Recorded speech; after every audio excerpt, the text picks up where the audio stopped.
আমেনাকে ডাইকা জিজ্ঞাসা করতেছে, বেটি জিজ্ঞাসা করার ছিল না, কিন্তু সমাজে মুখ দেখাইতে পারতেছি না, তোমার এই শরীর থেকে সুঘ্রাণ কি করে বাহির হয়, সুঘ্রাণ ছড়ায় কি করে, তুমি কোত্থেকে খুশবু আনো, সুঘ্রাণ আনো আর লাগাও যে তুমি বাহির হইলে চতুর্দিকে মোহিত হইতে থাকে।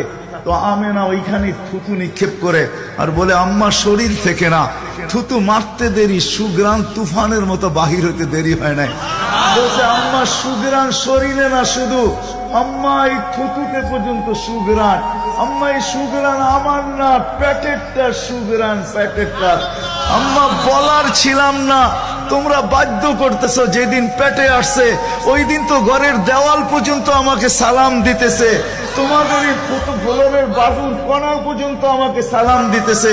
আম্মা আমি বাহির হইতে দেরি, মেঘ উড়া এসে আমাকে ছায়া করতে দেরি করে না, আমি উত্তপ্ত বালুতে পা দিতে দেরি, মা ঠান্ডা হইতে দেরি করে হয় না, মা আমি উত্তপ্ত পাথরে পা দিতে দেরি, মা ঠান্ডা হইতে দেরি হয় না, আমি বাহিরে বসে থাকি, আকাশের তারাগুলা এসাকে আমার সালাম দেয়। মা যেদিন পেটে আসছে ওই দিন 12 জন রসুল এসে আমাকে সালাম দিছে। ওই রাত্রে আইসা মা আমাকে মারিয়াম, মা আমাকে আসিয়া, মা আমাকে উখতা মুসা কুলসুম, 3 জন এসে আমাকে মালা পড়ায় গেছে যে দুজাহানের বাদশা তোর পেটে চলে আসছে। মা শুধু এইখানেই ক্ষান্ত না, আমি যখন বাহির হই তো বারুর করা পর্যন্ত আমাকে সালাম দিতে থাকে।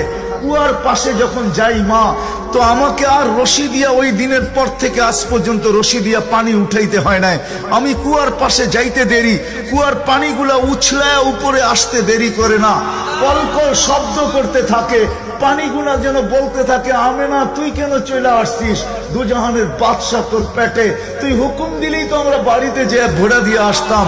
মা মক্কার মেয়েগুলাকে জিজ্ঞেস করো না, আমি কুয়ার পাশে যাইতে দেরি, মা এরা আমার হাতে পায়ে ধরতে দেরি করে না যে ফাতেমা, আমেনা তুই এখান থেকে যাইস না, তুই গেলে কুয়ার পানি নিচে চলে যাবে, আমাদেরকে রশি দিয়া তুলতে হবে, তুই দাঁড়ায় থাক, তোর পায়ে পড়ি, পানি নিচে যাবে না, আমরা ভরা নেই আমাদের বর্তনগুলা, তোর বর্তনটাও ভরা দিব, তোর বাড়িতেও পৌঁছায় দিব, তুই দাঁড়ায় থাক, তুই চলে গেলে কুয়ার পানি নিচে চলে যাবে। হায় হায় হায়।